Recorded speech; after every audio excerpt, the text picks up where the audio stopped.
rise and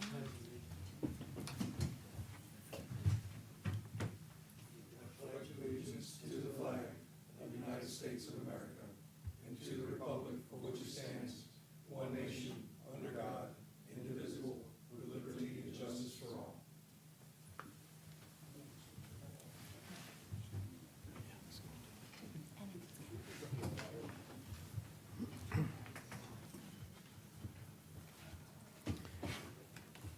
Ladies and gentlemen, the Municipal Code Enforcement Board is charged with conducting hearings to determine whether an alleged violation of the city code has occurred.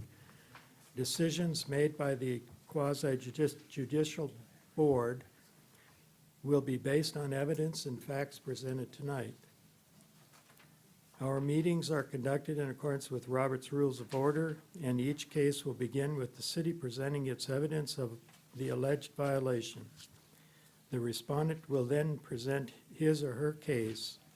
Both parties will have an opportunity to cross-examine all witnesses.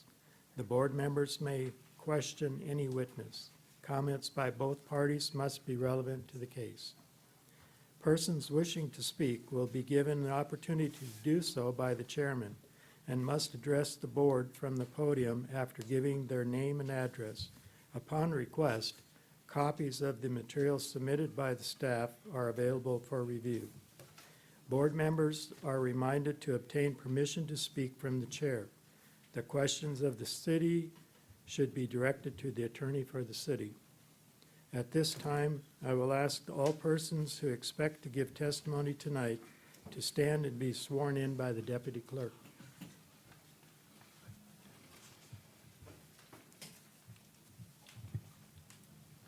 Raise your right hand. Do you swear or affirm that the testimony or evidence you're about to give or present is the truth, the whole truth, and nothing but the truth? Cases will be taken out of order to accommodate respondents and witnesses present at the meeting.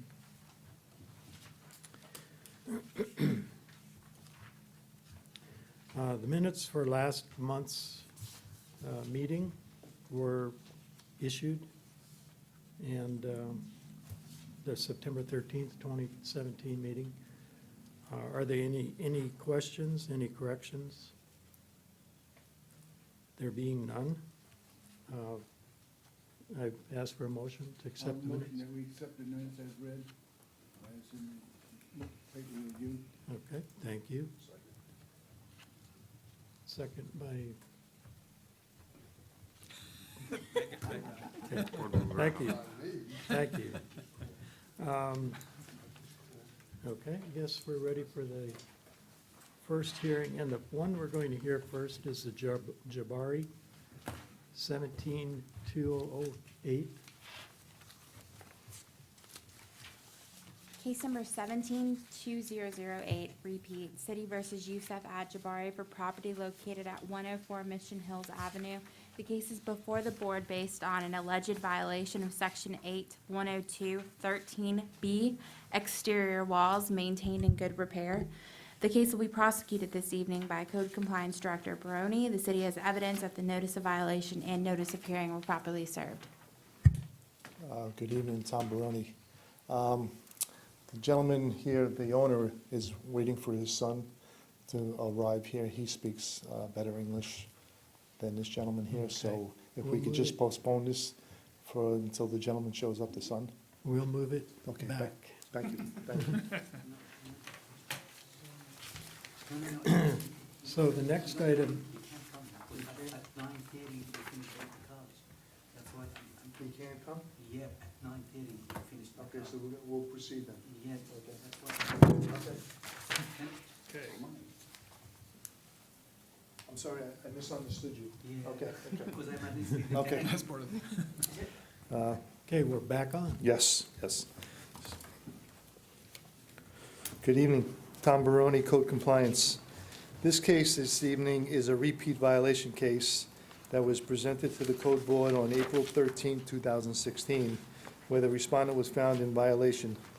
The property was brought into compliance on June 22, 2017.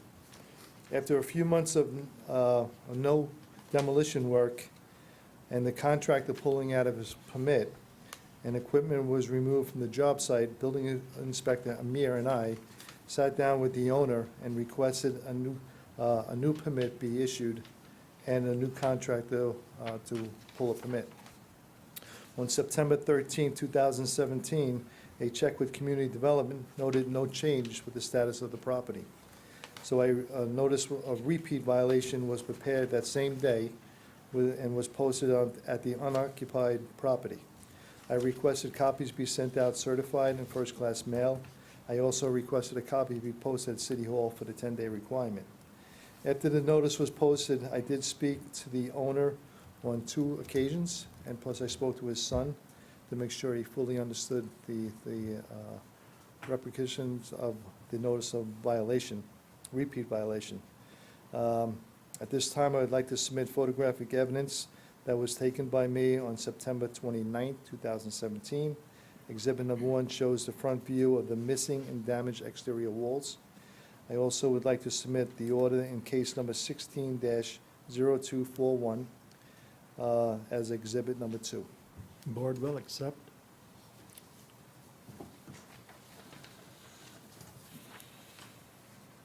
I'll just restate, the case number is 17-2008.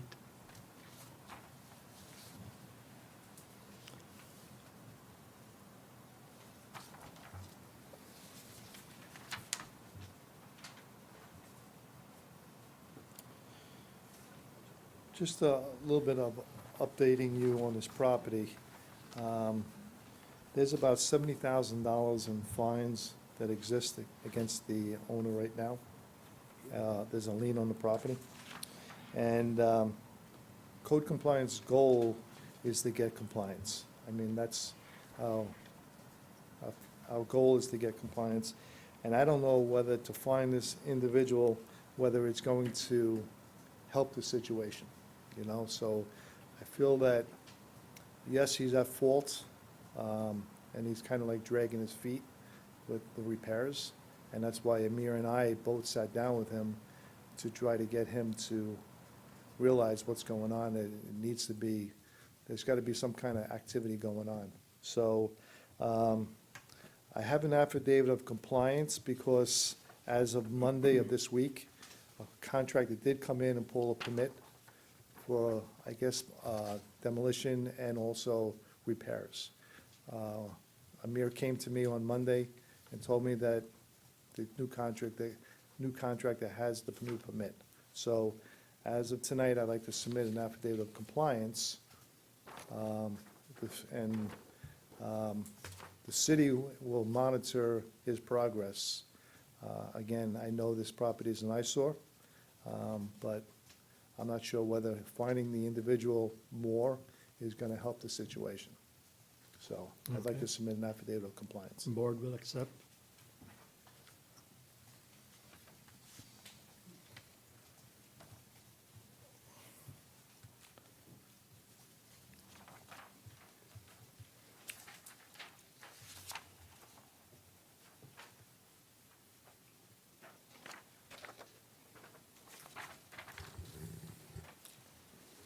Hi, Tim Garding with the City Attorney's Office. Tom, just so we're clear, the city is looking for a finding in this Yes, case, is that yeah, right? That's Okay. correct, that's correct.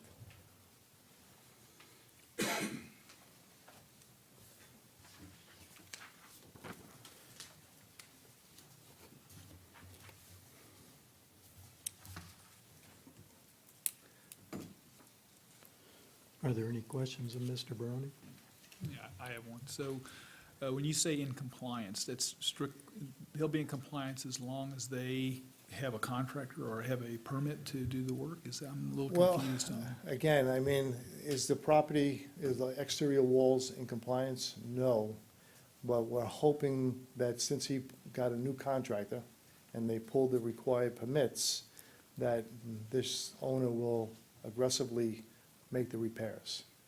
Again, you know, I could, in the future, issue another repeat violation again and present it to the board.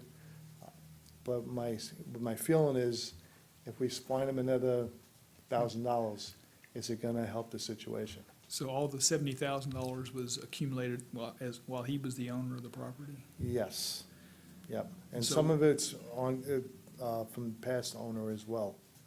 There was some liens when he purchased the property. So if we come back in a month, how will we determine that the property's in compliance? What is the Well, guide? the city's gonna monitor, Amir and I will both monitor this property to make sure there's progress. Although he may pull a permit, it doesn't allow him to sit on that permit. He has to show good faith in that permit. So, listen, I've got a lot of complaints from neighbors about this property, a lot. So I sympathize with the neighbors, I understand, but again, if I find him tonight, is it gonna change the status of, so I will leave it in your hands to determine whether you want, what you wanna do, but the city's recommendation is, the property's in compliance. Okay? And Tom, just so we're clear about the city's recommendation now, when you're talking about whether or not to fine him or not, you're talking about, since it's a repeat violation, the day of notice of violation was served, up through and including the date of the affidavit of compliance, correct? That's correct. Okay. So, repeat violation, you just said notice of, I just wanna clarify, it was a repeat violation case. Right, the notice of repeat violation, right. So Yes. it'd be from that date up through including the affidavit of compliance, not a future date accruing into That's the correct. future. Okay. That's correct. I want to reserve my question for Okay, you. okay. Any other questions for me? Is the pool secured? Yes. The pool has a trampoline cover on it. That was done quite a while ago. The pool is secure, and I watch that a lot. So I know there's no protective fence on the sides, but it has a trampoline cover on it, so it's probably one of the best covers you can get for a pool. The reason why I ask is just because the stage that it's at now is in a kind of odd stage for any remodel, new construction, stuff like that. That's why I'm kind of confused as to what direction they're going. Right, well, So- I'm hoping that he can shed some light tonight, that I can, because I'm hoping to see progress. Otherwise, I'll be back here again, taking him to the code board. Is this the property that had they had a stop work order, they were hanging, some drywall got hung, or there was some work was being done on the walls, and they said it was some squatters that had started doing the work on the Well, property? it was a roof damage, Okay, that it appeared that somebody collapsed or fell through the roof, okay, and they didn't know who the person was that was making the repairs. Okay. Yes, very similar to what you're describing, Yeah. but yes. okay. Is there electric line to that property right now? Is there I live would- electricity I would- going over to the I box? don't think so. There is an electrical box on the side, it'd be on the west wall, and that's the one that's still existing, but I'm not sure if it's an active line or not. And you're saying we're wanting us, you're putting them in compliance for the minimum standards, section 8-102 of the city code, subsection 13, subsection B. Right. He's compliant with that ordinance. Well, I am submitting an affidavit of compliance. Perfect. And I'd like to comment just a little bit on that, the kind of the reasoning behind that. One, if you look at the code with respect to minimum housing, you're talking about no person shall occupy, let, or sublet for another for occupancy any building. So at this point, the building, of course, started out with 4 walls and a roof. And then in the middle of demo, they've replaced, one contractor walked out, another contractor came up. So we don't have a dwelling or a structure at this point, which is intended for habitation. Right now, we have 2 walls. And although, while before the permit was pulled, I think we had a pretty good argument that we could move forward with it. But now that a permit is pulled and it's turned into an open construction site again, we have to put it in compliance. And essentially, they have 6 months now to build the other 2 walls and put a roof on it. And that's where we land. Now, that being said, the board does have the discretion to fine them, as Tom was saying before, from the date of the notice of repeat violation up through and including the affidavit of compliance. But I think Tom's point is how productive is that going to be? They're in compliance now, they've pulled the permit, and I don't know if adding another $1,000 is going to make a difference if they already have a $70,000 fine, if we're getting the results that we want from this particular respondent with respect to this particular violation. So that's the city's reasoning behind. Thank you, Tim. Yeah, no problem. I appreciate it. It's basically considered a new construction site. If the fact that it has a power pole out in front, they're gonna need temporary power, so that's how their connection will be taken to get temporary power to the construction site. Right. So, can be done that way. Okay, Yeah, I'm good. That's what you wanted. I just wanted to hear from the city side, an explanation, so if we have something else come up similar to this. Right. Why we're doing that, how the interpretation was, and the permit, I understand, only runs for 6 months. 6 months. Okay. Those are the only 2 questions I had. Right. Yeah, and it's, these aren't easy circumstances, Right. for sure, but that's what the reasoning was. okay, Okay, thank you. thank you. Sir, do you want to come up and say something? I speak English, that's why I'm sorry. How you doing? I'm 13 years here in Temple Terrace. Your name and address? Yeah, Arafat Job 7001 North Wider Street, Can Tampa, you Florida. get a little closer to the mic? Before in Temple Terrace 10346 Council's Way. I'm here 13 years. I'm happy in Temple Terrace. I'm respect everything. I happy because this is the best city. Before I see it, because everything safe, everything is good, everything. His cousin is buy the property. Because before 1 year, somebody you come to fix the roof.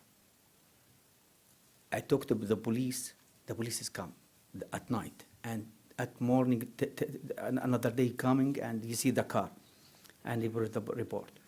And I don't know, the city, he took me, he charged me a lot of money, because why?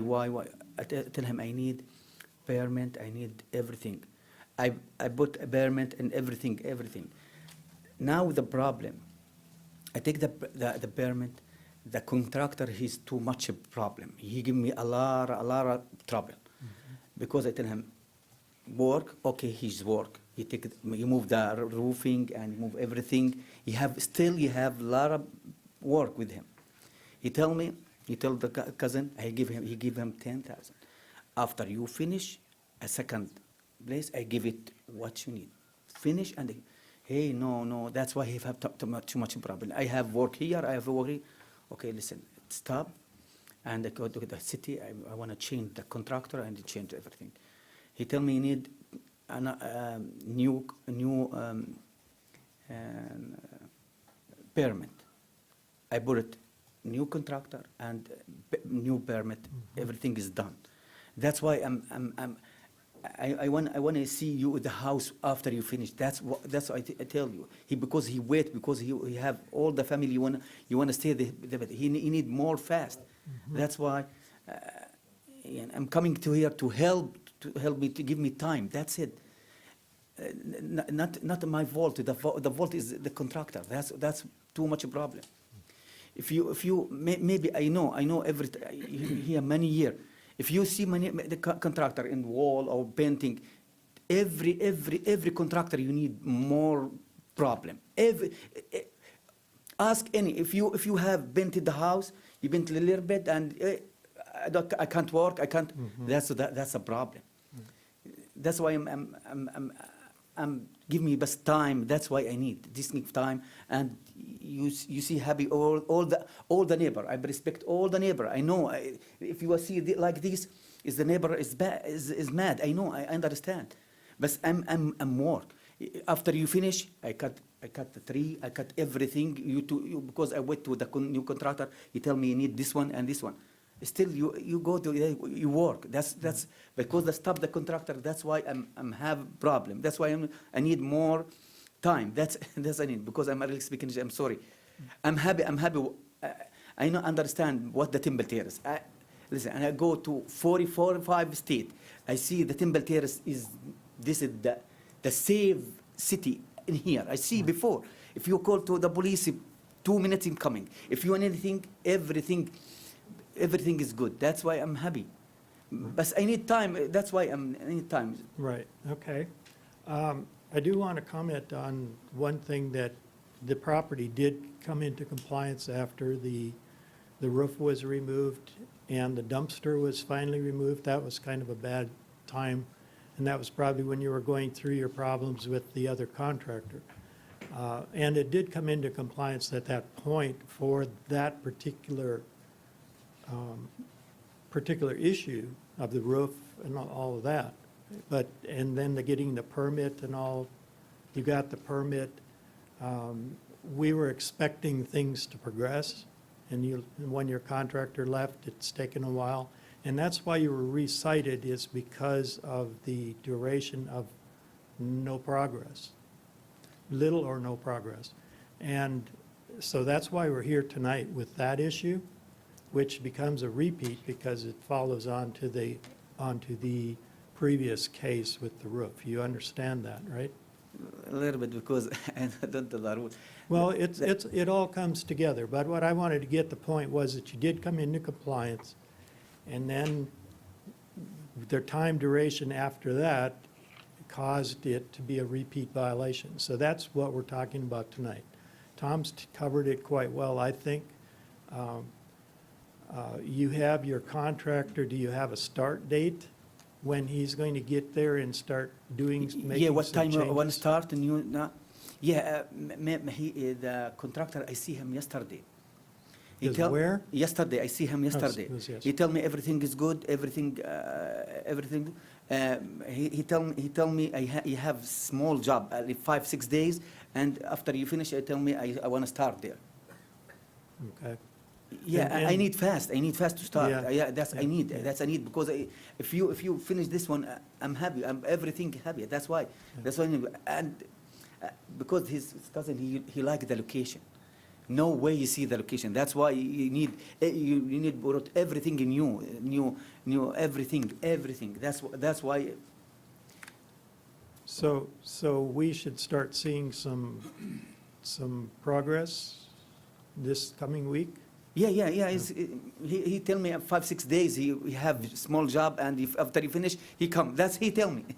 Okay, We'll he's be good man. watching. He's good man. I know. And I wait after you this one. I tell him start fast, direct fast. Okay. Sean? How much time? He tell me just 5-6 days. I don't know, maybe. No, how much time to do the work? You say you're going to be able to get it done in 6 months, this contractor, you think? You finish everything? In 6 months, you think? Yeah, 100%. If you everything roofing and everything, yeah, 6 months. Yeah, this is good He's a- time. This one. A good contractor? Yeah. Okay. Thank you. If you have a problem with this guy, get with the city and let them know it's right away, so we don't drag out another couple, 3 months before something else happens. I know. But just keep in touch, keep in touch with Mr. Barone and let him know how things are progressing if anything comes up. Okay, Yeah, that's good. thank you. Thank you very much. Thank you very much.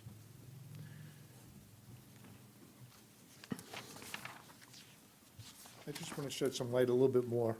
From the pressure from the neighbors and everybody, pressuring code, I had to take some type of action against this property. So when I generated the repeat violation notice, it kind of motivated him, the owner, to go out and get a contractor. So, like I said, Monday of this week, he came in and pulled a permit. So that's really why I generated this repeat violation case and wanted to bring it to the board to try to get some kind of motivation. So we appreciate that, Okay. Tom. How many days did you calculate that it was out of, when it was in violation for the repeat? Do you have a number there? Well, My math's a little fuzzy. I prepared the repeat violation case on September 13th. Okay, So to get service on that note, repeat, you have to give them 10 days. So Okay. September 23rd, and he came in October 9th to pull the permit. So I prepared an affidavit of compliance for the, on October 9th. So how many days, I'm not sure. okay. Thank you, thank you. Okay.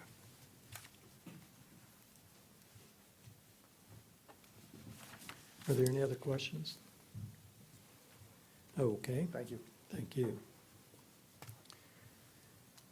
I'll ask board members for a motion. Anyone?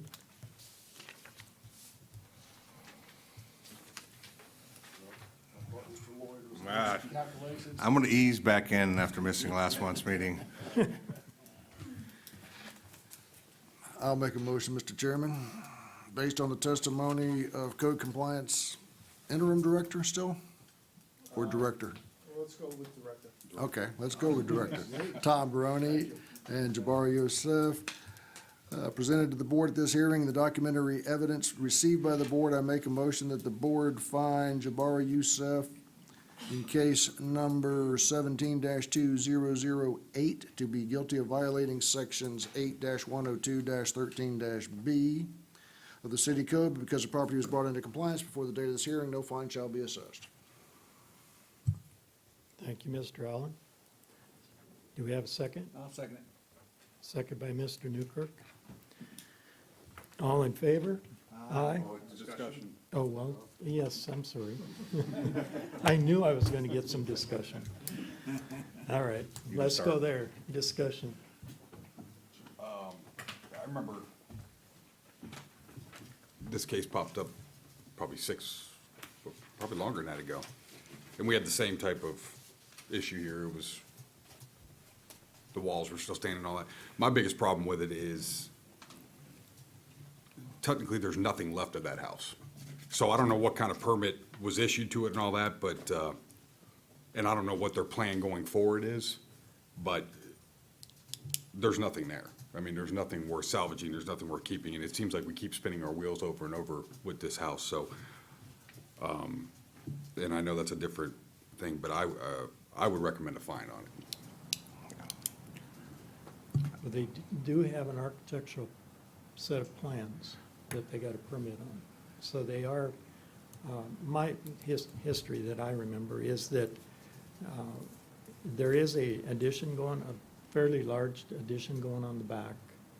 And so we got, it'll be like a new construction site. So basically, if they have the one wall, you have to keep the one wall for the power coming in. But other than that, I think that's the way it needs to be handled. I do believe, though, that the time that the contractor walked out on them, and for whatever reason, reasons that aren't concerning us here tonight, but the thing that I see most offensive is the delay in getting action going from once the fine, the removal of the trash bin, and that there hasn't been anything other than, I guess, the grass has been clipped. I go by there every day, so I can almost check when the paint's falling off or the plaster's falling off. So I think that we have to look at it that way, that it is a new construction. Sean? I'm sympathetic to the testimony by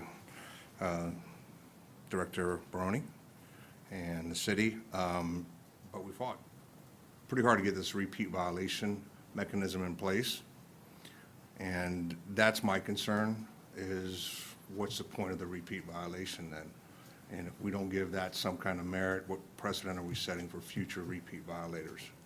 then there is no teeth to it. So, you know, for those 16 days, that's where I think we need to support the method and the process that was created for the repeat violation. If it was not a repeat violation, I could see not doing a fine. But I think the precedents from a repeat violation, I mean, we could go farther back if we want, but, you know, or we could make it higher, you know. I think we should follow whatever the previous order was for the fine per day, times the number of days it was out of compliance. It's a significant amount of money, but it's something that will support the repeat violation. I think it calculates out to, I want to say $2,400. Well, Because that was 150, if I'm reading that correctly, it was $150 a day was the fine to start on the previous case. So 150 times 16, help me out, is that 2,400? Okay. so, And I mean, that's just the basis of why I think there should be a fine and the dollar amount that I would use to calculate the fine. Okay? And the second thing to kind of put the icing on top of that is Director Barone said the minute he filed the repeat violation, he got some movement. Well, if we say, hey, I know there's fines on it, but something is being done and here you go, you now have, you got to pay for a permit, you're now going to have to pay for this $2,400 fine as well. okay, I'm not opposed to putting a fine on it, but what is the end date? What would you be looking at of when? No, it's in compliance, so there's no running fine. It's just a flat fee, 16 times the $150 that was determined before for the code violation. They were out of compliance as a repeat offender for 16 days. A flat amount of $2,400 would be assessed for that. There's no running, he's in compliance, so there's no fine that will continue to run. I understand that, but is there a contingency a compromise contingency that you could assess the fine, the lump sum fine, but it would hold until this contractor fails and we're out of compliance again? Or do you, I mean, that's just a comment. Yeah, I don't think we'd want to make an action to be contingent upon another action we've already had. You know, contractor not come through. We've had permit pulled, then the permit had to be denied, another permit had to be pulled. For the sanctity of the process of repeat violation, it's a set fine, and I don't believe from city might correct me here on this, that you can do a fine and then say they don't have to pay it if it's at the end of a contingency. Is that a question? I just want to make sure, because I don't Well, usually like to. I know you're not our counsel, so if you can opine as to Yeah, if what you'd the like to know city this- would see. Sure, I can tell you the city's position.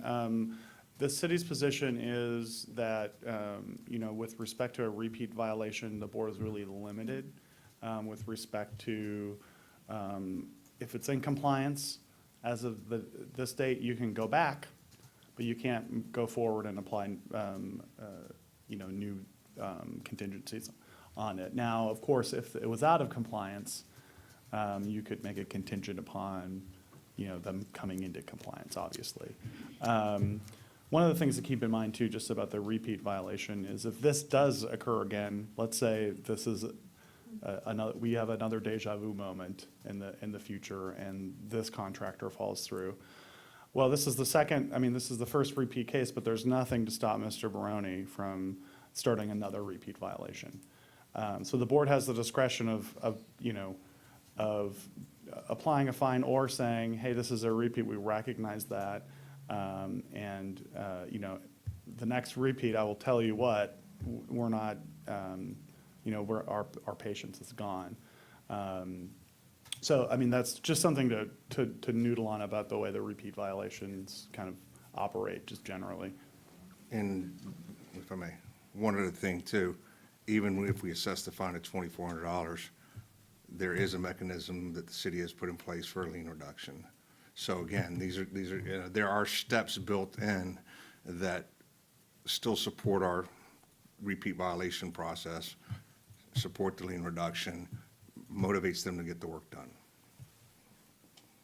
Just to follow up, and that's exactly what I was thinking, is they already have a $70,000 plus fine on that house. Most likely, we will see that case again. That's why I'm in agreement with Sean, is kind of stick to the way that we've done it originally with the 150 per day. And hopefully they comply, get the house built and up to speed and everything else, and we see them come back and say, look what we did down the road. Any other comments, discussion? We have a motion that at this point would need to be amended or restated or Whose motion Voted was on. it? Was it your motion? I think the board can just vote on it? call a vote, and then, or you can withdraw the motion, or you can amend it. It's up to the movant.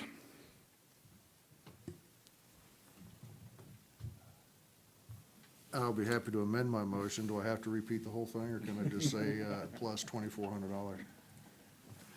I guess by this point I think could have you said the whole should thing by now, restate it. couldn't I? Sorry. Unfortunately, I put my paperwork away.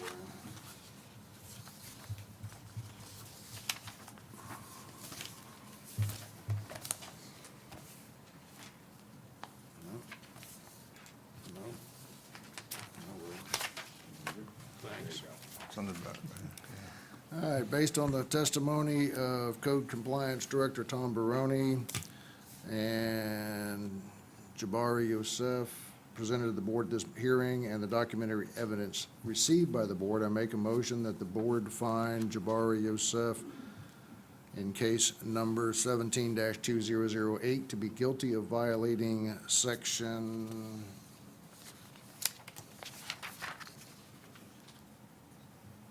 8-102-13 subsection B of the city code, and that a fine of $2,400 be assessed since it was brought into compliance. I guess that's it. A second? Second. Yeah. Second by Mr. Stats. I would just make sure the word repeat is put in front of the word violation, that it was a repeat violation. That's all I would care All to in say. favor? Aye. Opposed? No nays.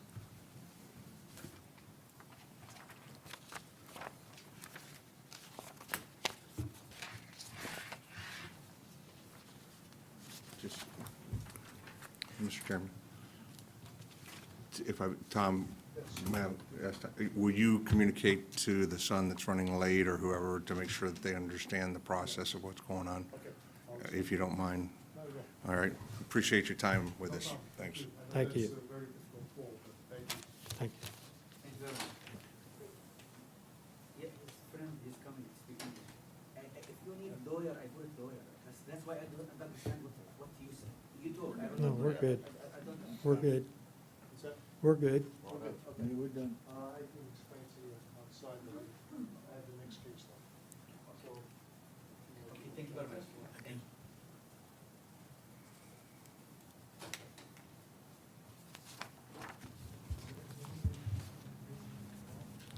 Is, So next is the lien reduction. So Tom, that is Tom's case, so we will have some comments on it. should we go ahead and go? We could take another case next. Yeah, we'll just take another case next to give him a few minutes. Unless the board's inclined to take a small recess, otherwise, there's another officer that has the first case on the agenda that we can take until Tom gets back. Yes, let's do that. Okay. Okay, we'll go on to the first case then. So that will be case number 170956, City versus Juan Santiago for property located at 5217 Parade Street. The case is before the board based on alleged violation of Section 12861B7 fences appearance. The case will be prosecuted this evening by Officer Buckland. The city has evidence that the notice of violation and notice of hearing were properly served. Good evening, Steve Buckland, Code Compliance. This case originated proactively on May 1st, 2017, during one of our monthly sweeps in that particular area. The initial inspection noted paint peeling on the fence, a door hanger was issued, and the compliance date of May 10th was listed on that door hanger. This case was then reassigned to me. My inspection on August 24th 2017 revealed that there's no change in the condition of the fence, and therefore a notice of violation was issued with a compliance date of September 8th. The home was unoccupied at the moment when I went to post it, so I posted the notice at the front door of the residence and requested that the city clerk's office post a copy at City Hall, and also to mail copies, both certified and regular mail, to the listed owner. My return inspection on September 14th, again, revealed that there wasn't any change to the fence, to the paint conditions at all on that. At this time, I'd like to submit photographic evidence of the violation. Exhibit 1 shows the portion of the fence that faces to the north, and Exhibit number 2 also shows that part, and also the side of the fence that faces to the east. The board will accept.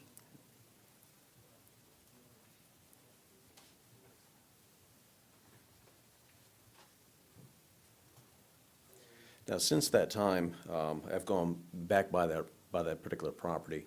The fence has been about halfway painted. I did make contact with the owner, spoke to him as of Wednesday of last week, and he had advised me that he was waiting, having a little bit of an issue with the rain, wanted to make sure that the fence was properly dried before he applied the rest of the paint.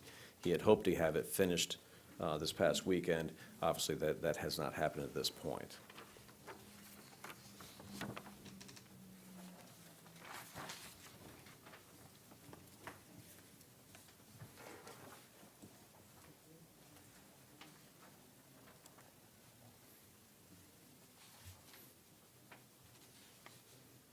I have a question on the violation itself.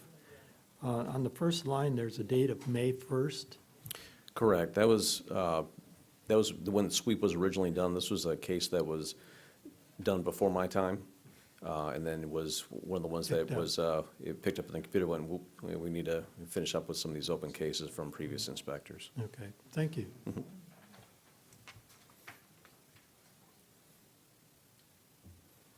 Any other questions? There being none, thank you. You're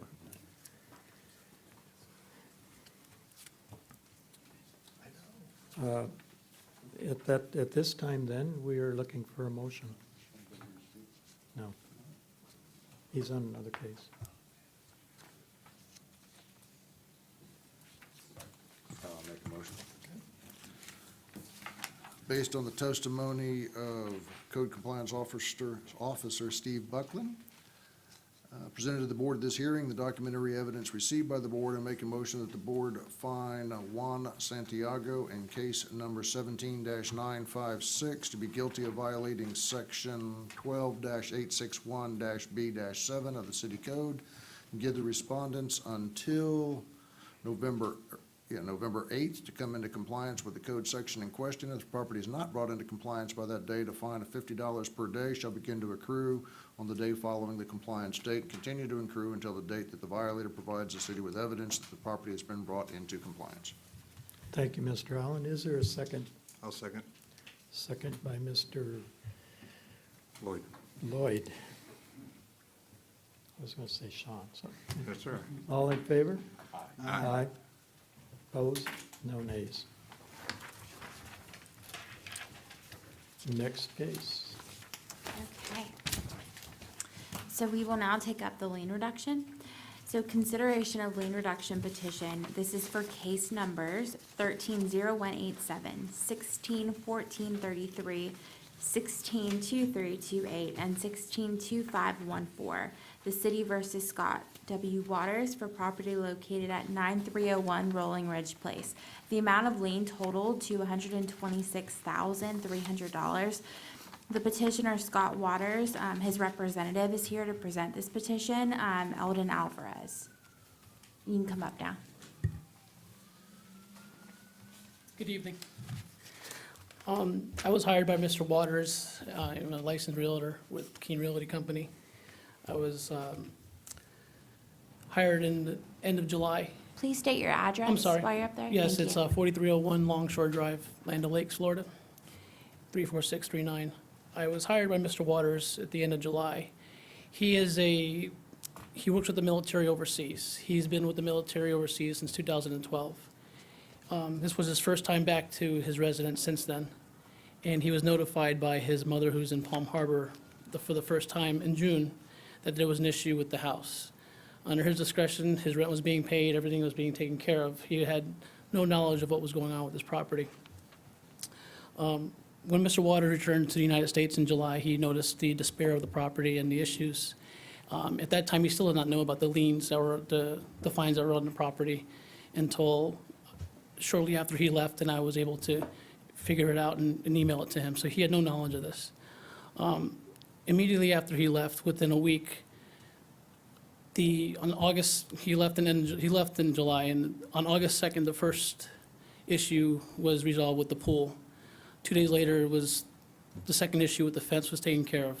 Within a week's time of him hiring me, the 2 ongoing liens were seized from repairs of the deficiencies of the property. He has no knowledge of this ever happening. His house was pretty much destroyed from these renters, unfortunately. So he has put a significant amount of money into this property to rehab it. Not only was the lien issues, but inside the house was totally destroyed, unfortunately for him. So it was possibly like squatters in the house. We assumed there was just a lot of stuff going on in there. Since then, he has put a lot of money into the house, pretty much gutting it and repairing everything that he could to make it back to a better state. We've had compliments as I go to the property about 2 to 3 times a week from neighbors thanking us. The contract work, it'll be done by tomorrow inside, and outside, just regular cleanup, and it's back to normal. I have some pictures here to show a couple things, if I could show you, of what we went through for where we're at now. If I Board could- will accept. Okay. Do you want these photographs back? No. Okay. So with that said, the fines that were assessed to compare to what he only had to do to fix the property are significantly a big difference. I mean, he had probably about, let's just say, less than $10,000 needed to fix these discrepancies with the city. He has put over $50,000 into repairing the property. Had he known, he does take some fault for not putting the right addresses to get communication when he was overseas, unfortunately, and that was one of the things he does admit to, but he took care of acknowledging the issue as soon as he received it, within a week. And I've been communicating with the code enforcement we had to make sure the permits were properly placed. And since then, all work that has been done with a licensed contractor. We had to get AC done because AC was actually scrapped from the renters. That's how, it was even so bad where the pool cage was scrapped. So I do feel he did his due diligence to try to make it right for everybody, and he never would have let it linger that long had he have known.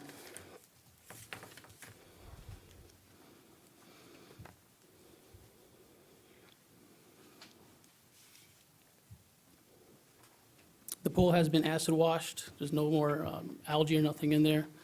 The fence was repaired, or rebuilt, actually. A whole new fence was redone. Survey was done on the fence with a permit, with the new work done to it. Tremendous improvement. Yeah, unfortunately, it was, he had no idea. I really feel bad for him. He really got the short end of the stick, I guess you could say. But he's been with the military since 2012 overseas. So he had to get permission from the military and the compliance department to actually come over here for that one trip from Afghanistan. I think he's in Afghanistan, actually. Any questions? I was going to say, for the record, there are 8 photos submitted as exhibits that will be read into the record as exhibits for the city, or for defense. And it should also be noted for the record that the city had no objection to the submission or the review of those. Okay.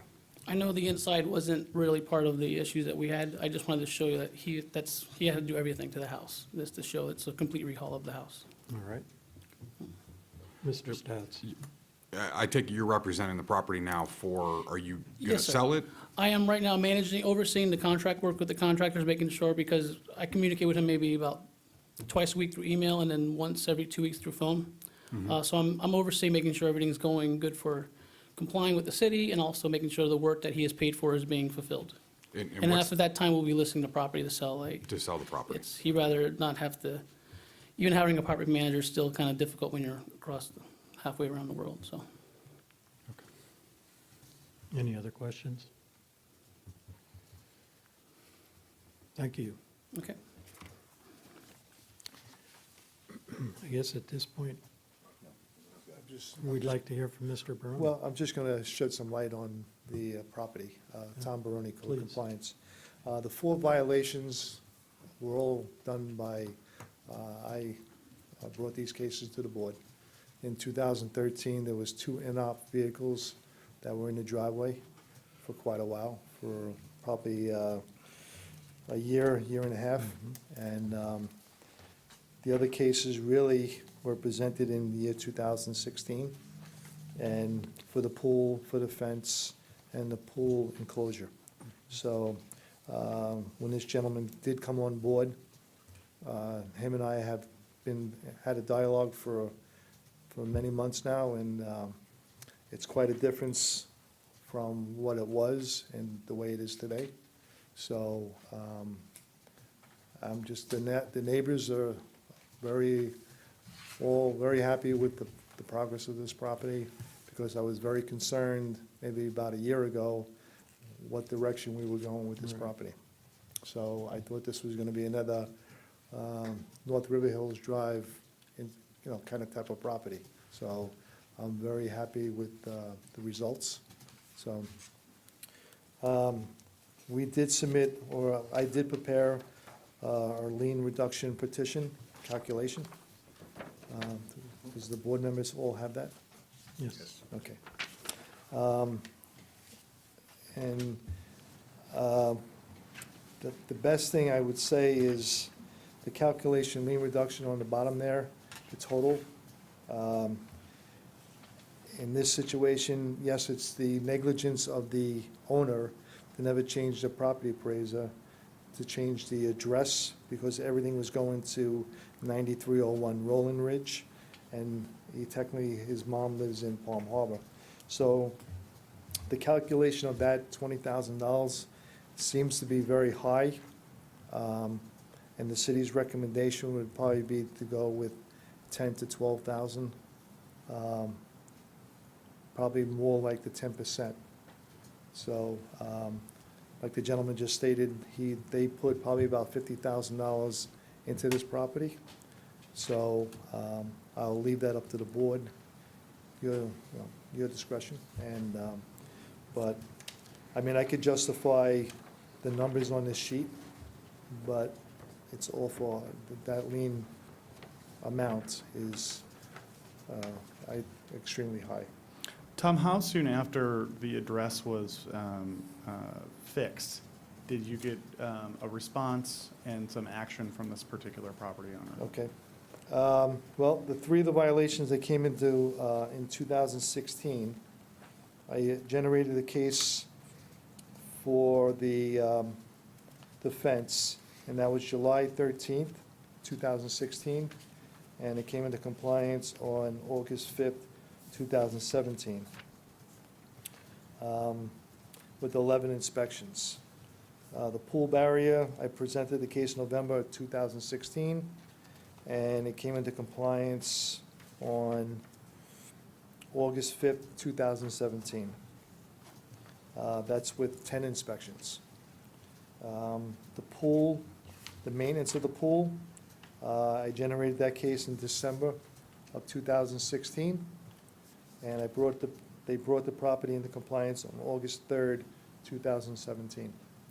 But Tom, I guess my question was that all of those violations were being sent to the address that was improperly listed? Except for the last one, Okay. that's when I realized the property appraiser had changed their status of the ownership, but it was actually the same owner, but the mailing address was different, and it was going to Palm Harbor. So the last case was the,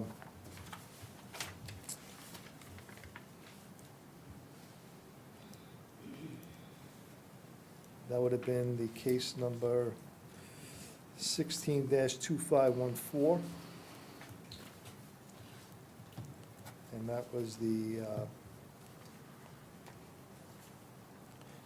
swimming pool case. So that's when I realized the change of address.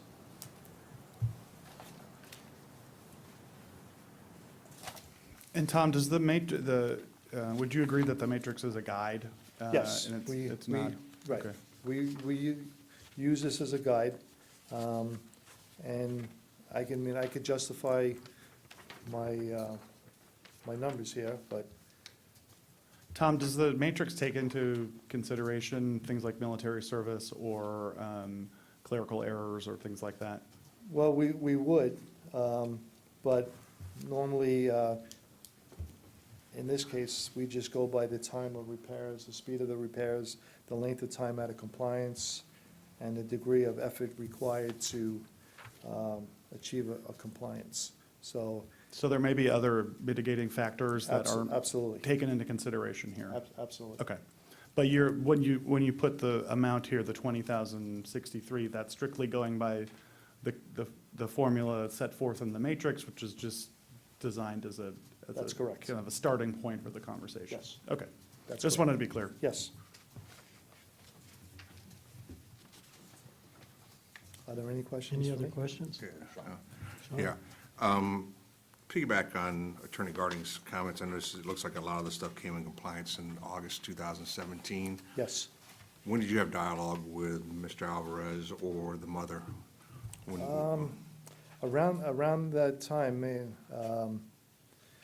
probably prior to that, so I'm gonna say the end of July. I will tell you, he's been there and still is, but they've been there every day, so since July, sometime in July. But 3 of those came to compliance probably in less than 45 days. Yes, Okay. And is this the property that we had to spend manpower and supplies erecting an orange construction fence? yes, Okay, yes. that's it. He mentioned that the renter was actually complying or paying the rent. Okay. So my question is somehow, some way, communication was being addressed on the property. I don't know the extent of that, but he had mentioned that the renter was paying the rent, doing all that kind of stuff. So I'm a little confused how 4 years goes by and we don't have any kind of communication at all on a property. That's the only thing. I've never met the owner. Yeah. In the 10 years I've been with the city, I've never once met the owner. I can tell you that there was a tenant there, but he had many issues. Yeah. And if he scrapped metaling the pool enclosure and the AC unit, we know what kind of issues he's had, so. And board member stats, we do still have the petitioner here if you. Yeah, he had just brought it up and I don't know if he knows the whole connection between it or not, so. Sure, would you like to make a few comments? Yeah. When I say he never had a big lapse of missing rent, I'm not saying he was a perfect renter, but in his conscience, he was fulfilling his duties with the, living in the residence. He didn't, apparently it was just a bad character, but he had one part of his responsibilities at least taken care of, maybe not as consistent, but at least enough for him not to have it be alerted that there was an issue. And I do believe only, he's been to the US once since he's been on leave with the military. And he was here because of the notice that was sent to Palm Harbor to address the issue, but it took him a month to get clearance from the facility that he's in to come here.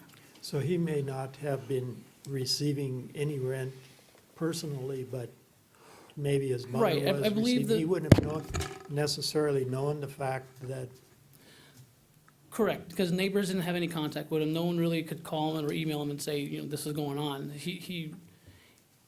I can't say I have a long rapport with him. I could only from when I met him, but seeing what I have met from him, it just looks like he really got the short end of the stick. And once he noticed it, he hired me within a week of him being in the US.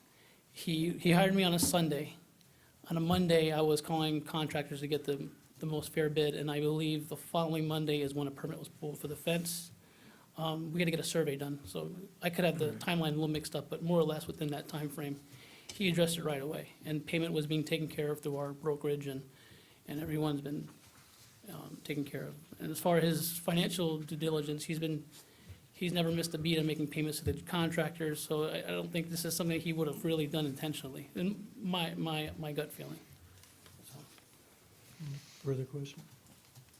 Thank you. Any additional questions by anyone? Okay, this time we'll call for a motion. I said I'd ease back in, but I'll jump in on this one. Let me get everything in order here to read it correctly.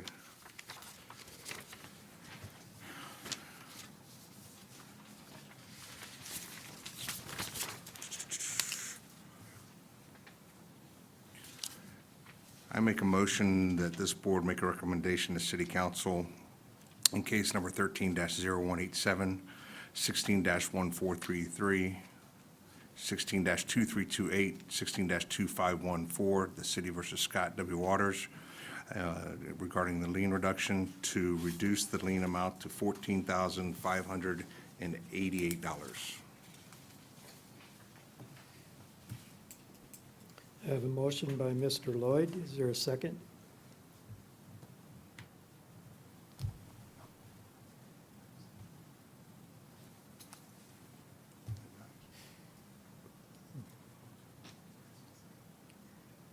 Oh, so, motion Okay, dies. motion and is. New motion. New motion?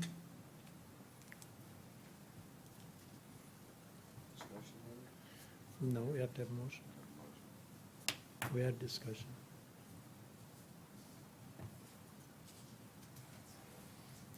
We have no second, so we can't, because we don't have a second. So we need a motion on the floor, and then we can discuss it.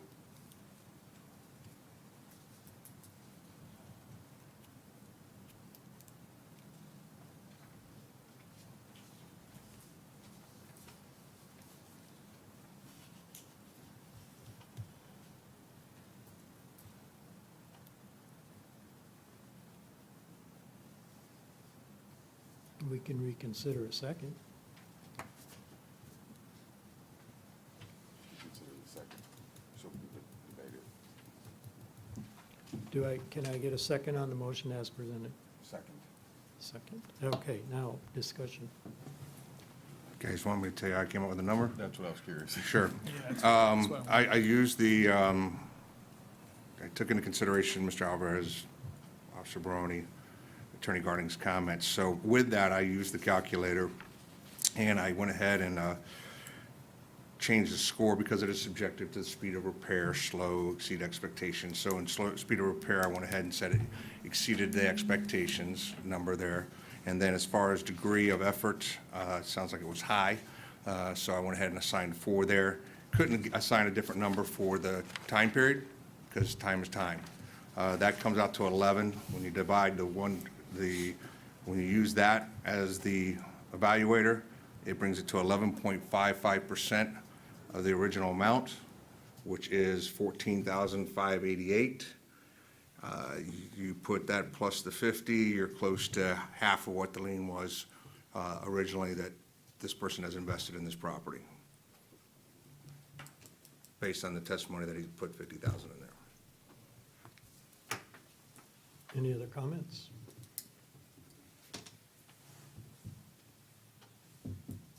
There being none, call for a vote. All in favor? Aye. Aye. Opposed? Who said yes? Mr. Was there only Stats? one no? There was There was one no. one no. Which is, Mr. Allen. And Mr. Stats had the second.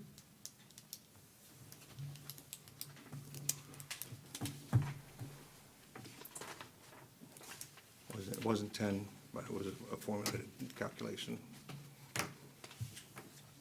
Okay. Do we need to let Mr. Alvarez know? I just want to make sure the petitioner understands the process moving forward. I don't know, Chairman, you'd like to just describe what happens now? Okay, Or if yes. you'd like me to, I'm happy to as well. Well, I'll give it a shot, and then you can make it. Fair enough. formal. Okay, at this, a fine, a reduction of $14,580 is being proposed to the city council. It'll go before the city council at their next meeting, or not the, the next. The meeting after that, probably, it should be the November. City Clerk, what's the next meeting in November, the 1st, November 1st? November 7th. It should be at the November 7th meeting. Okay, and if you probably would like to attend that meeting it would be presented to the board, to the council, and you will have a right to defend or oppose, however you feel about it, and to give them some insight on your side. And then they will either approve it or reject it and make some different comment on it, but they will do the next action. And I will be there, and you will be there. All right, thank you. Assuming that they accept the recommendation of the board, it would just need to be paid within 30 days. And if it's not paid within 30 days, then it gets bumped back up to the original amount. Okay, Thank you. thank you. Thank you for coming in. Okay, next case.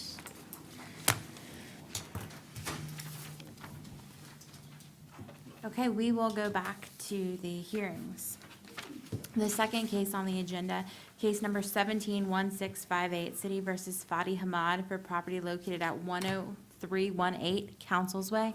The case is before the board based on alleged violation of Section 12860 inoperative vehicle outdoor parts storage. The case will be prosecuted this evening by Code Compliance Director Baroni. The city has evidence that the notice of violation and notice of hearing were properly served.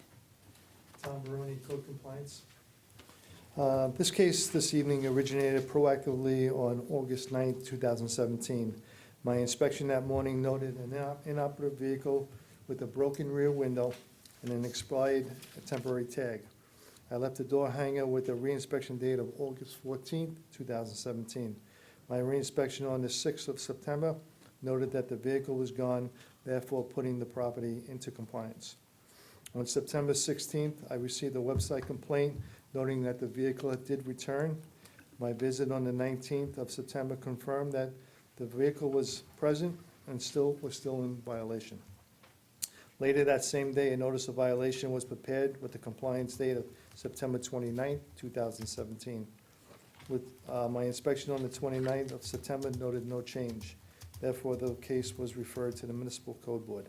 At this time, I would like to submit photographic evidence of the violation that was taken by me on September 29, 2017. I'd like to submit. Board will accept.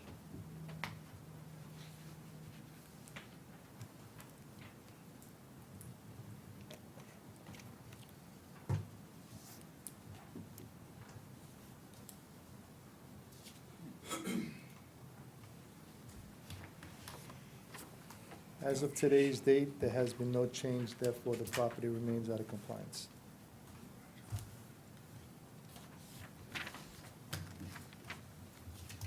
Any questions for Director? I have one. Mr. Allen? Is this a rental property? This is a rental property. Is it part of the city rental inspection unit thing or whatever they call it? I'm not really sure. Okay. Mr. Snelling?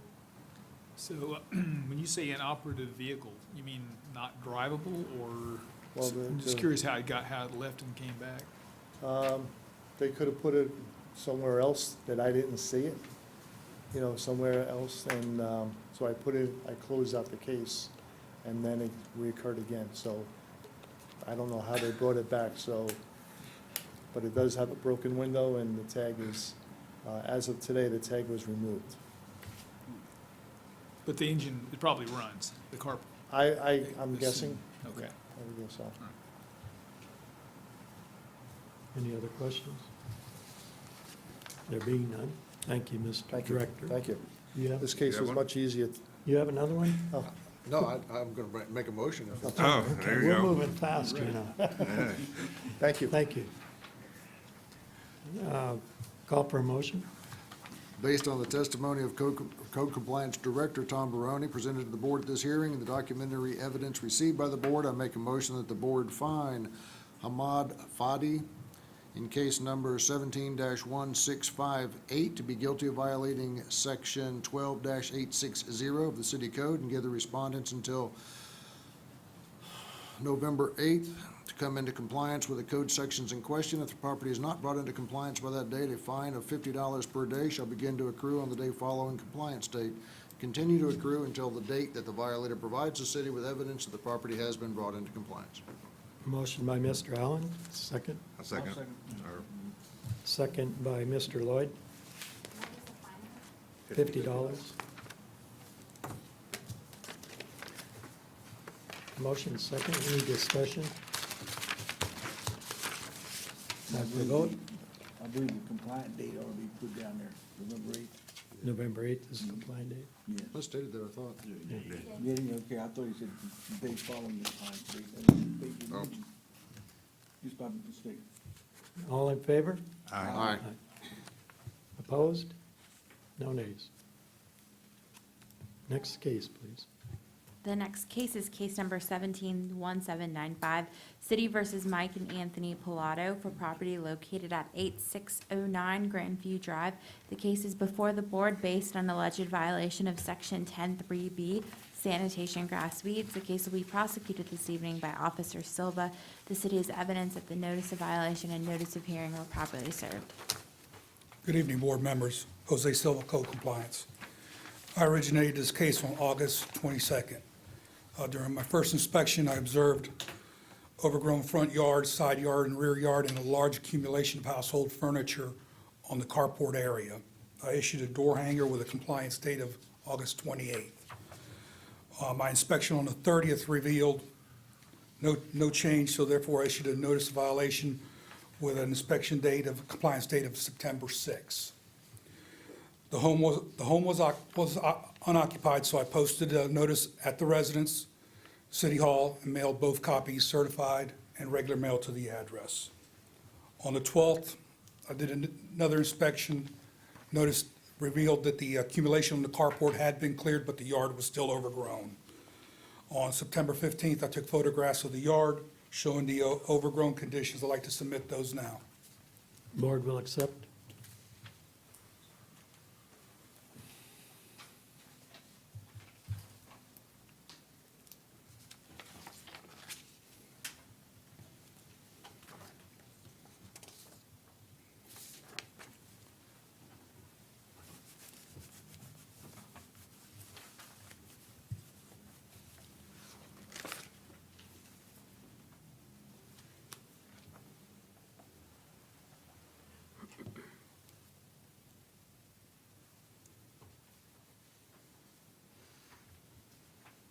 Also, as of this date, the residence has come into compliance, the yard has been mowed, and I'd like to submit an affidavit of compliance. The board will accept.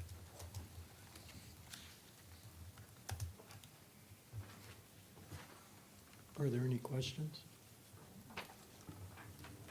Mr. Lloyd? do you know if it's still unoccupied? Does it appear to be, or does They're still living there. they're still living there? There's people living there. It's actually the son of the homeowner who lives in, the homeowner lives in Orlando. Son's going to college and staying there. I'll make a motion. I'll wait if you have a call for it, but Any other questions? Thank you. Thank you. Call for a motion. I'll make a motion. Mr. Lloyd? Based on the testimony of Code Compliance Officer, Mr. Jose Silva, and the document presented to the board at this hearing and the documentary evidence received by the board, I make a motion that the board find Mike and Anthony Pilato in case number 17-1795 to be guilty of violating section 10-3 subsection B of the city code, but because the property is brought into compliance before the date of this hearing, no fees shall be assessed. I'll second. Second by Mr. Newkirk. Motion second, all in favor? Aye. Opposed? No nays. Case number 17-1845, City versus Samuel and Angelica Rosado for property located at 707 West River Drive. The case is before the board based on alleged violation of Section 10-3B, sanitation grass weeds, and Section 12860, inoperative vehicle outdoor parts storage. The case will be prosecuted this evening by Officer Silva. The city has evidence that the notice of violation and notice of hearing were properly served. And Tim Garding with the city attorney's office, just wanted to mention that the city is pulling the second violation, the inoperative vehicle outdoor part storage, section 12-860, and Officer Silva will be presenting evidence with respect to the first violation, which is sanitation grass weeds under section 10-3 sub B. Jose Silva, Code Compliance. Originated this case on August 24th.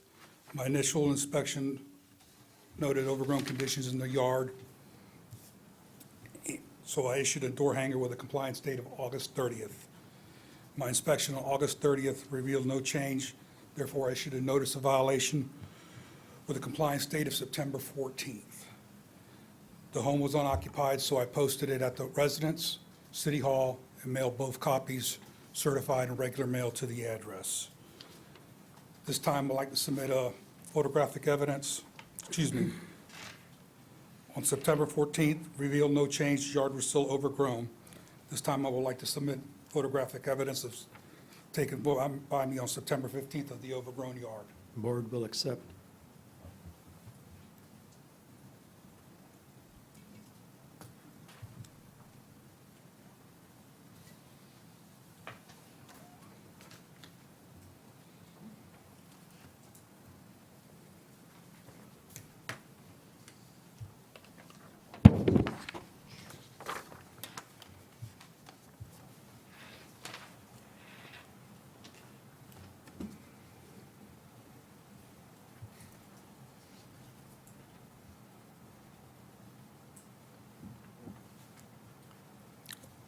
As of this date, the residence has come into compliance.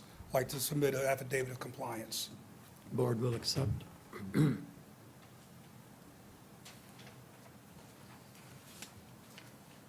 still have a question. You still have a question? Mr. Allen?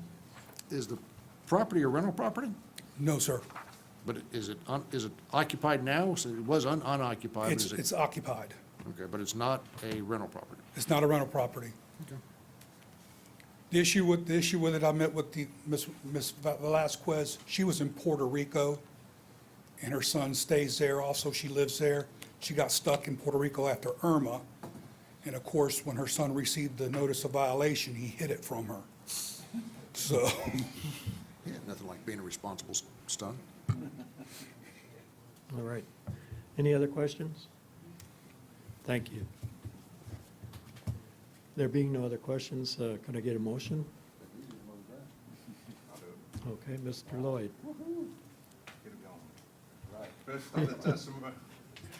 Based on the testimony of Code Compliance Officer, Mr. Jose Silva, presented to the board at this hearing and the documentary evidence received by the board, I make a motion that the board find Samuel and Angelica Rosado in case number 17-1845 to be guilty of violating section 10-3 subsection B of the city code, but because the property is brought into compliance before the date of this hearing, no fine shall be assessed.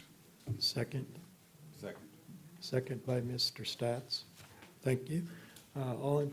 Let's call for a vote. All in favor? Aye. Opposed? Nay? No nays.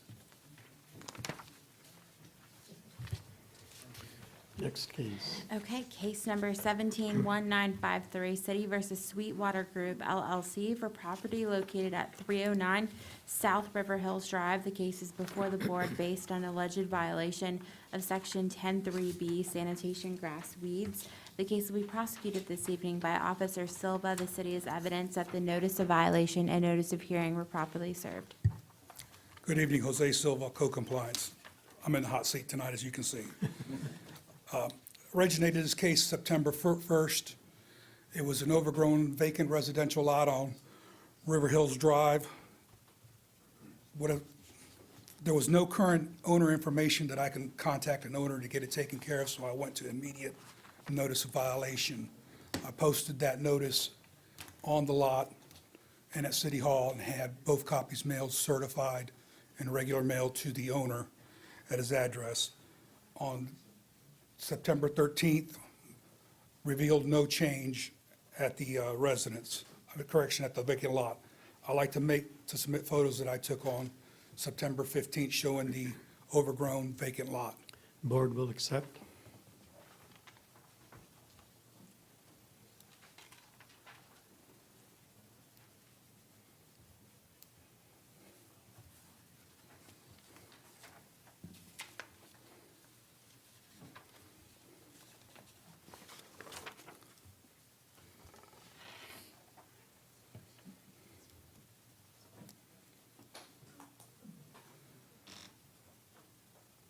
Since those photos were taken, I've had contact with the owner, and the lot has been mowed back, and it's acceptable, so I want to submit an affidavit of compliance for it. Board will accept.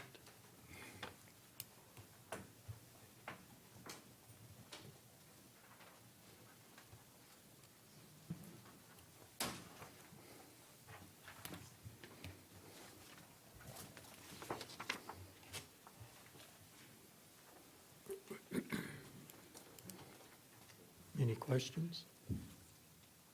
Thank you. There being no questions, I have a motion. Eighth on the testimony of Code Compliance Officer Jose Silva, presented to the board at this hearing and the documentary evidence received by the board, I make a motion that the board find Sweetwater Group LLC in case number 17-1953 to be guilty of violating sections 10-3-B of the city code, but because the property was brought into compliance before the date of this hearing, no fine shall be assessed. Second. Second by Mr. Newkirk. All in favor? Aye. Opposed? No nays. Okay. The next case, case number 171963, the city versus Ayman Osman and Asma Alzine for property located at 7442 Terrace River Drive. The case is before the board based on the alleged violation of section 12860 inoperative vehicle, outdoor parts storage. The case will be prosecuted this evening by Officer Silva. The city has evidence that the notice of violation and notice of hearing were properly served. And Officer Silva, before we get started, the city just wants to note, and I note this because I noticed it on the television screen, Ayman Osman and Asma Alzine, who are the respondents in this particular case, it was properly stated, their names were properly printed and stated on the notice of violation and the notice of hearing. There's a typo in the agenda, and their name, it comes up incorrectly on the screen. But I just wanted the board to know, I wanted to note that for the record, and I also wanted the board to know that, you know, service has been properly achieved on these particular respondents at the correct address, at the correct names that are listed on the property appraiser's website. Jose Silva, Code Compliance Officer. I originated this case on September 1st. During my inspection in the neighborhood, I noticed a blue Honda van in the driveway with an expired registration. At the time, I issued a door hanger with a compliance date of September 7th. My inspection on September 7th revealed no change, and I issued a notice of violation with a compliance date of September 17th. The home was actually occupied on this one, and I did serve Mr. Osman physically with the notice of violation and posted it here at City Hall and mailed both to the address and certified mail. On the 26th of September, revealed the vehicle was still parked in the driveway of the residence. At this time, I'd like to submit photos taken on September 26th of the vehicle parked at the residence. Board will accept. First photo is the vehicle in the driveway. The second is First photo shows the vehicle in the driveway. The second shows a close-up of the tag. Tag has an expiration date of April of 2017.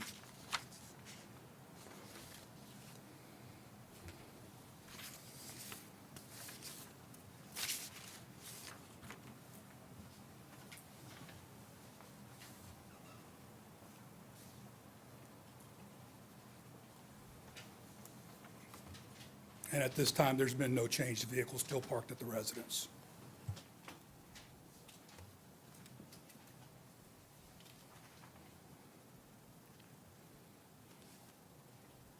Are there any questions?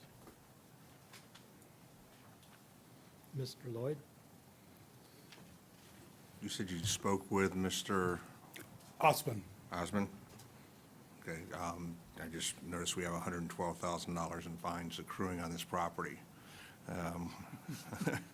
So I assume there's other things still out of compliance with this property. Is he back living at the property? Because I noticed on the violation, it shows a different address. he's at 7442 Terrace River Way, So he's living at the property? He's there. Okay, but if you go to the property appraiser's office and you run it, it shows a different address where things come back not being able to be served or undeliverable. okay.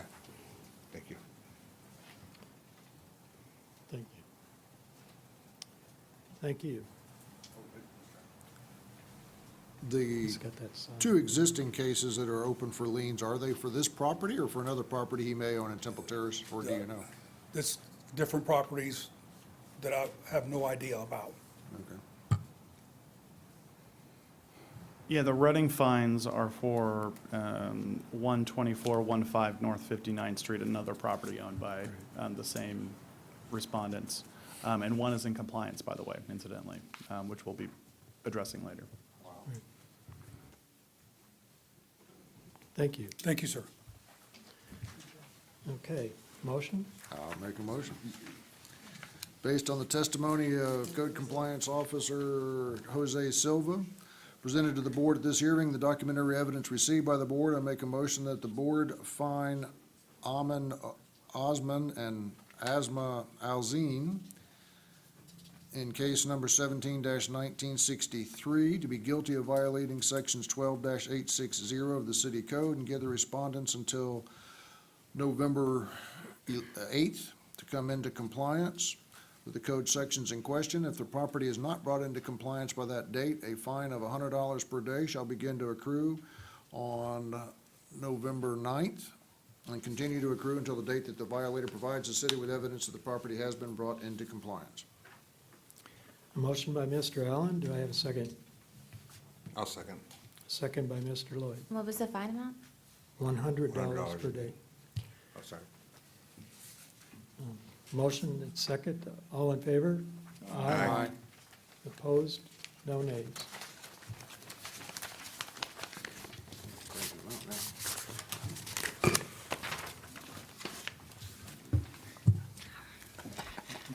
I had a salad for it. We'll move to unfinished business. Like that.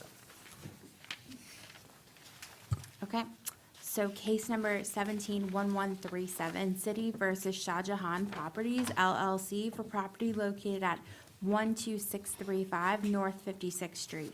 An affidavit of noncompliance for section 12979A was submitted by Director Barone dated September 14th, 2017. Case number 171378, City versus Natalie Anderson for property located at 105 Deer Park Avenue. An affidavit of noncompliance for section 12508 was submitted by Officer Barone dated September 14th. An affidavit of compliance was also submitted for that same section dated October 5th. The property was out of compliance for 21 days. Case number 171519, City versus Elizabeth Graham and Sharon B. Callahan for property located at 10317 North 53rd Street. The expiration of compliance is tonight at midnight. Case number 171592, City versus Timothy L. Madison for property located at 5301 Rainbow Drive. The expiration of compliance is tonight at midnight. Case number 171650, City versus Kirk Khan for property located at 13041 Terrace Springs Drive. An affidavit of compliance for section 103B was submitted by Officer Buckland dated October 11th. Case number 171667, City versus Berkeley Capital LLC for property located at 511 Carolyn Street. The expiration of compliance is tonight at midnight.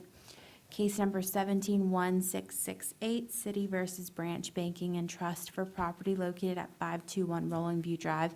An affidavit of compliance for sections 103B, 12861B7, and 103.4 was submitted by Director Barone dated October 4th. Case number 171669, City versus Resi SFR Sub LLC for property located at 605 West River Drive. The expiration of compliance is tonight at midnight. And the last case on unfinished is case number 171676, City versus De Gian Investments Group LLC for property located at 5416 Rainbow Drive. An affidavit of compliance for section 128593 was submitted by Officer Silva dated October 11th. Thank you, Kristen. No problem.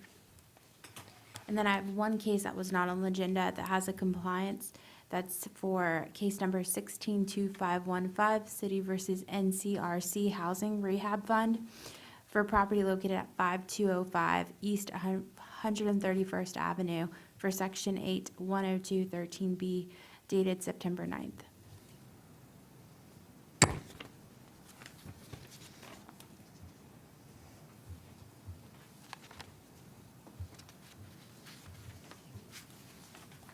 And we can go on Elaine's list whenever you're ready. Ready?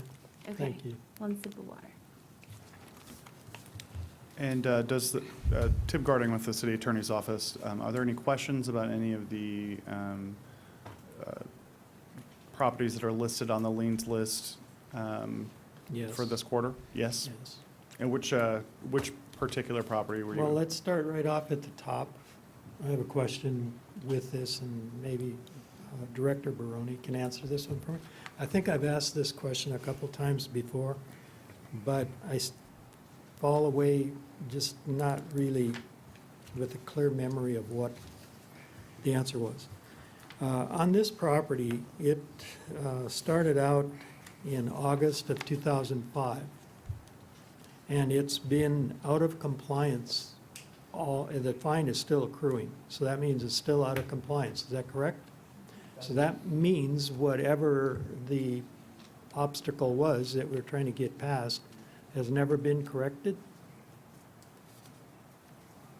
I mean, is that what this implies? Because if it had been corrected, it would have been in compliance, That's right? correct. And I know Jose Silva was out there today or yesterday? Friday, okay. And I'd like him to update you with the property Please. as well. I was there Friday due to the neighbor calling in a complaint. The residents, the backyard is just completely overgrown. The pool cage that's there has vines growing up over it. Screens are out. The pool is green. They're not maintaining it or cleaning the property up. The front of the property looks good from the front, but the backyard is a complete wreck. There is a fence around the area, around the yard, so it is secure where no children can go back there, but they're just not maintaining that property. Are the roads living there? Or is it rental, or is it, I cannot answer that. I did not knock on the door, but the house is occupied. And the front is being maintained. There's some staining on the residents, some deteriorated fascia and so forth, but it appears livable from the front. that's a good thing from Yes. the front. The back is a complete mess. Well, the next comment is just a general comment, but these properties that are running and running and running, the cost of getting compliant is far less than what the fines that are accumulating. I agree with So you. it's sort of a ridiculous cycle that we're in, that we're just up against this wall that they, for this one, the pool, $500 or $600 would have taken care of it, or probably less back in 2008. So it's just, this is kind of just a little lecture thing tonight. But it's a shame that a neighbor needs to live with something like this that could be taken care of or get help to take care of it. it's just a shame. I mean, there are your neighbors, and they've had to put up with this since 2015, or 2005, I'm sorry, let's get it right, 2005. That's a long time. Yes, it is, sir. So I'm not lecturing you, I'm just Oh, speaking to the camera tonight, I think, but, Mr. Allen. Question, I guess, for Mr. Garding. How enforceable would this lien ever be? And I assume it would have to be done at some point in time if the property was ever sold. Well, it depends on what other encumbrances exist at the property. So if there's a mortgage that's superior to the liens, which is what I think, I don't know, we haven't done a title search on this particular case, at least not for a while.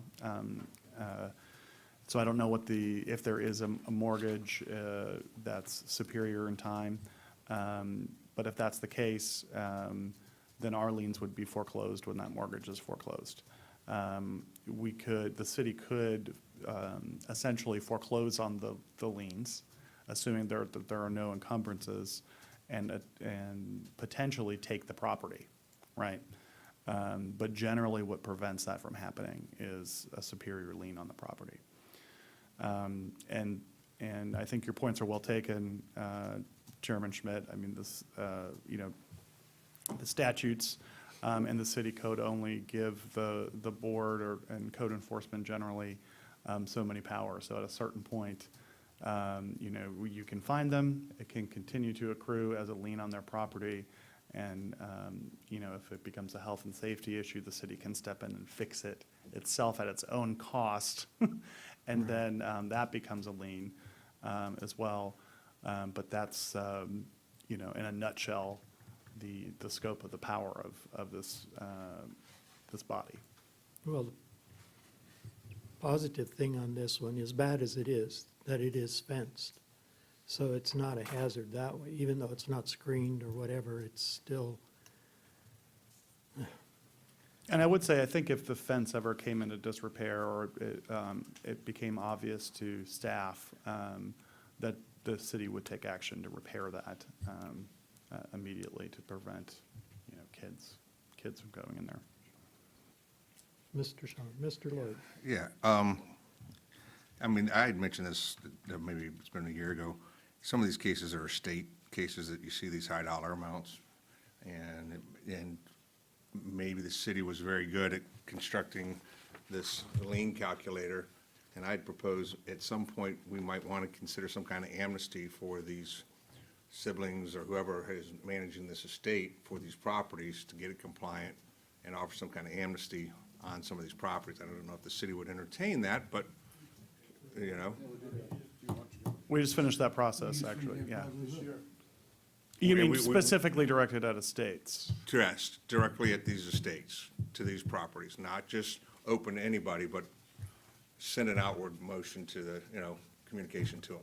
There's something, I mean, it might not be feasible, it might not be what we want to do. I know I don't want to be a taxpayer of a property management company, and that'd be us being the city foreclosing on stuff if we can get it compliant. I think, Mr. Lloyd, during your absence Yeah. for a few months there before you came back on, we did have that amnesty program in effect, and it went through these, and I'm not going to say it unless you say it, but whether they were notified or not, I have not that information.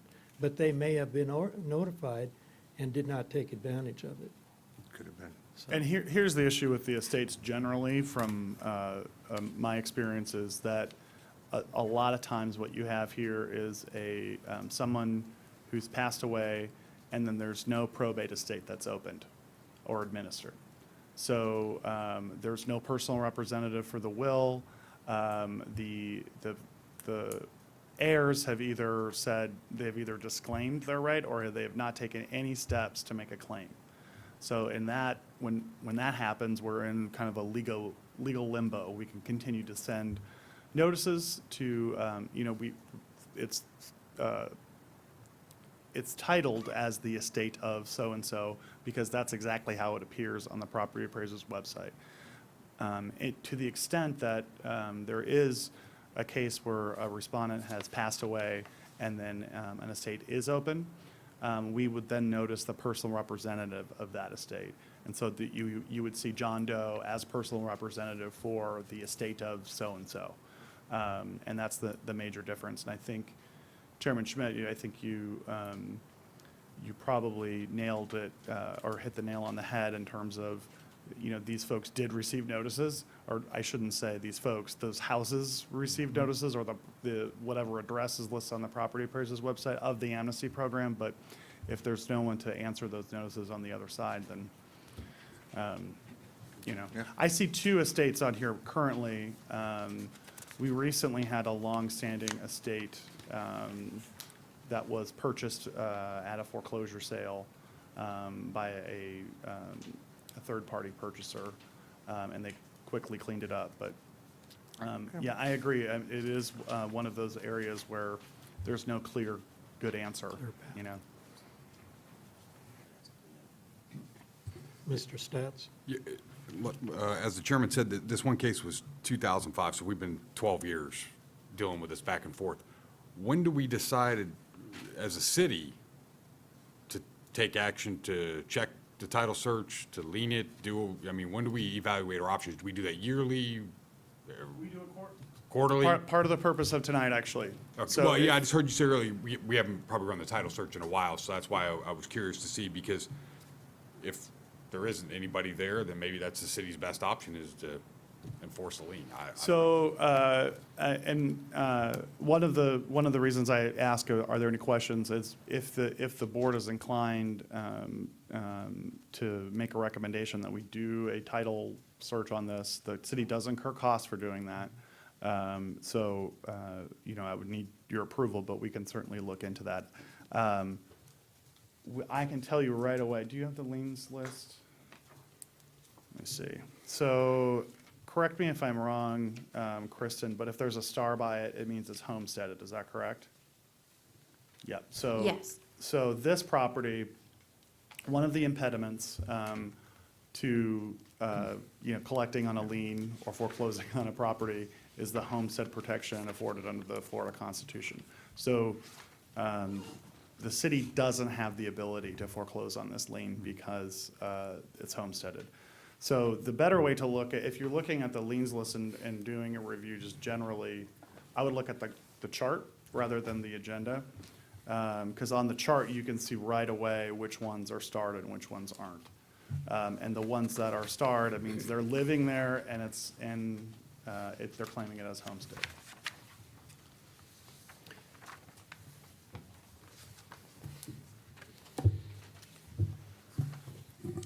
Apologize for rehashing the amnesty stuff there. No, not a problem.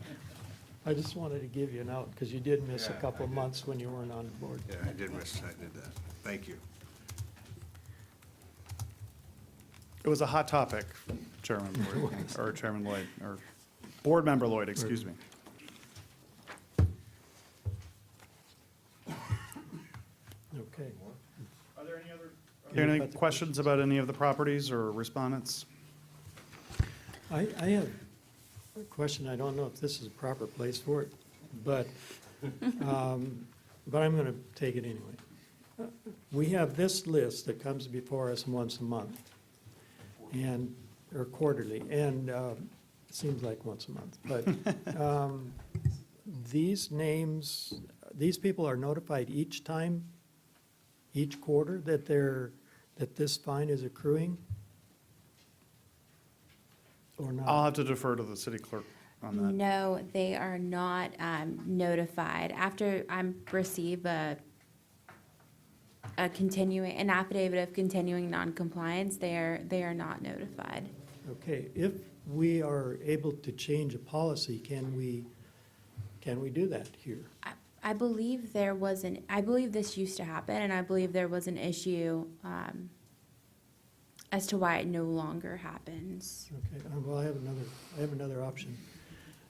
We have this nice spreadsheet, which is pretty easy to understand. Could that be put on the screen? It's for public viewing? It's public record? I don't see any issue. That could be put on the screen. I would just give it to our audio guy beforehand, and he would put it on up. So, just a If that, quick answer. I don't know, do I have to go to the council for that, or is it something we can do? No, it's part of I the think- agenda. I mean, Yeah. all of these cases are put on the agenda anyway, so, we could put them up. I think it'd be maybe a worthwhile function to see, I think it's a good suggestion. so, my last comment.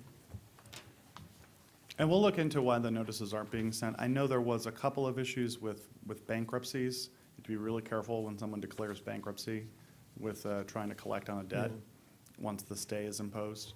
But I don't remember, and I certainly, wasn't privy to that or didn't, I'm not aware of the internal procedures at the deputy city clerk's Well, or the the city only, clerk's office. one of the things that would happen is if they're not living at the address or they're not receiving their mail, it does them no good. We're just going through more paperwork. Or the case of the one person that's moved back into the property that Right. has the 2 fines accruing at a different property in our city limits, hey, if he's back living here, not in Spring Hill, let's get the other property up, or it might be what we know. And maybe, I think our attorney said that, the city attorney said there was one of those changed, so let's go. Okay, and we'll look into that. Okay, I have affidavits of compliance tonight for case number 142840. City versus Ayman Osman and Asma Alzine, 12415 North 59th Street. That's the one. That's the one. yeah. That's the one. Good Should've for just them. shut me up sooner. Case number 162375, City versus Estate of Charlene Amato, 113 Glen Ridge Avenue. Due to change of ownership, Director Brony will be proceeding with a new case on the new owner. Case number 170773, City versus Ivan Baby and Sally Joseph, 7523 Terrace River Drive. I have affidavits of continuing noncompliance tonight for case number 05557B, City versus Jeffrey Rhodes and Vernica L. Rhodes, 708 Grand Circle. Case number 080292, City versus Christopher B. York, 7604 Leon Avenue. Case number 121424, City versus Stella M. Hunley Harrison, 9603 Overlook Drive. Case number 145858, City versus Miss Melissa Gazzola, trustee 13203 Sanctuary Cove Drive, Unit 304. Case number 151689, City versus Ayman Osman and Asma Alzine, 12415 North 59th Street. Case number 152210, repeat, City versus Michael S. Rice and Diane M. Rice, 511 Rolling View Drive. Case number 152510, City versus Coy Lee Berry Jr., 10014 North 52nd Street. Case number 152858, City versus Craig Brunstein, 418 Ferncliff Avenue. Case number 160257, City versus Natalie Anderson, 105 Deer Park Avenue. Case number 160300, City versus Stella M. Hunley Harrison, 9603 Overlook Drive. Case number 160491, City versus Richard and Warren and Deborah Warren, 108 Mission Hills Avenue. Case number 160561, City versus Estate of James Edward Hinkle Jr., 7504 Gadsden Drive. Case number 161752, repeat, City versus Craig Brunstein, 418 Ferncliff Avenue. Case number 162397, City versus Dudley Black, 9408 Hidden Ridge Place. Case number 170403, City versus J.H. and Betty Morris, 12902 North 53rd Street. Case number 170469, City versus Nathan A. Meyer, 107 South Greenfield Avenue. Case number 170570, City versus Milford Collins, 10046 North 52nd Avenue. Case number 170723, City versus Benjamin and Amanda Payne, Don and Don and Peggy Graham, 8208 Volusia Place.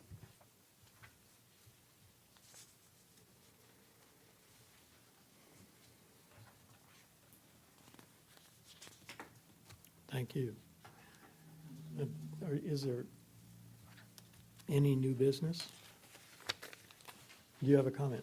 I probably should have Is brought it this new up before business? she read all that. Well, it's regarding the liens list. I was just Okay. wanting an update. We'll go back. How is Mr. Warren coming with his roof? Is he doing anything with his roof, or? And it doesn't have to be a long, It's funny that you ask, sir, because Tim and I were just discussing Mr. Warren's property. And the odd thing about that case there is, he came in each month and requested an extension, and which the city loves to see the residents come in and request some additional time.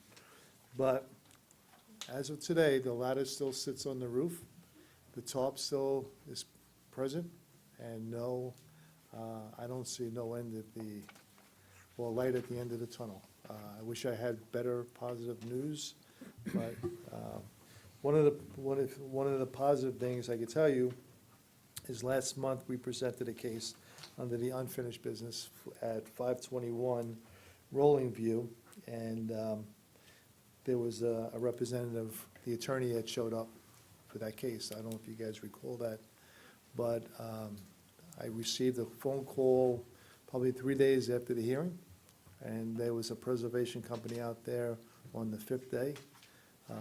If you go by the property, it looks totally different. All the neighbors came out. I assigned Steve to that case, and so he went out there to greet the neighbors, and they replaced large portions of the fence, cleaned up the yard. The grass was 1.5 feet high, and so today it's in compliance, and all the neighbors are just ecstatic of the change. That's You good. know, so there's some good and there's some bad, you know, and I wish I had better news for the 05 case, but that was before my time, so. But there are some properties that are sensitive. The city manager and I are going to change some things in the near future about these properties that have overgrown conditions, and we're gonna be addressing them. But as far as swimming pools in the rear yard, that'd be trespassing. Right. So it's a very sensitive area. Yeah, understand. You know, as I stated earlier, I drive by that 104, and, Yes, which is 2 doors down from Yes, the Warren property. Yeah. Yep. I noticed that he had one piece of tin, or his tin roof, turned a little bit today. I know that was different than it's been in a couple of weeks, so he might have been out Mr. there. Warren's property? Yeah, Okay. I on the, didn't- on the west side. It could be. You So, might have I got mean- hung up to the red light too long. That too, that's true, yeah, it's true, that's true. It was a long time. Yes. yes. But anyway, And some other positive news on Monday of last week, I was appointed the director position, and so, and it was, Excellent. it was announced, thank you.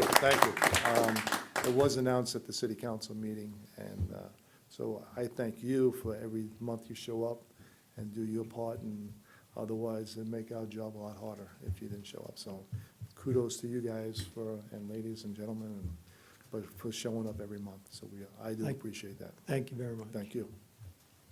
All right. That's a hard one to top, but we'll go back to new business. Any new business that any of us have? Okay, there being no new business, ask for a motion to adjourn. I'll make a motion to adjourn. Motion by Lloyd, second by Allen. Thank you, and good night.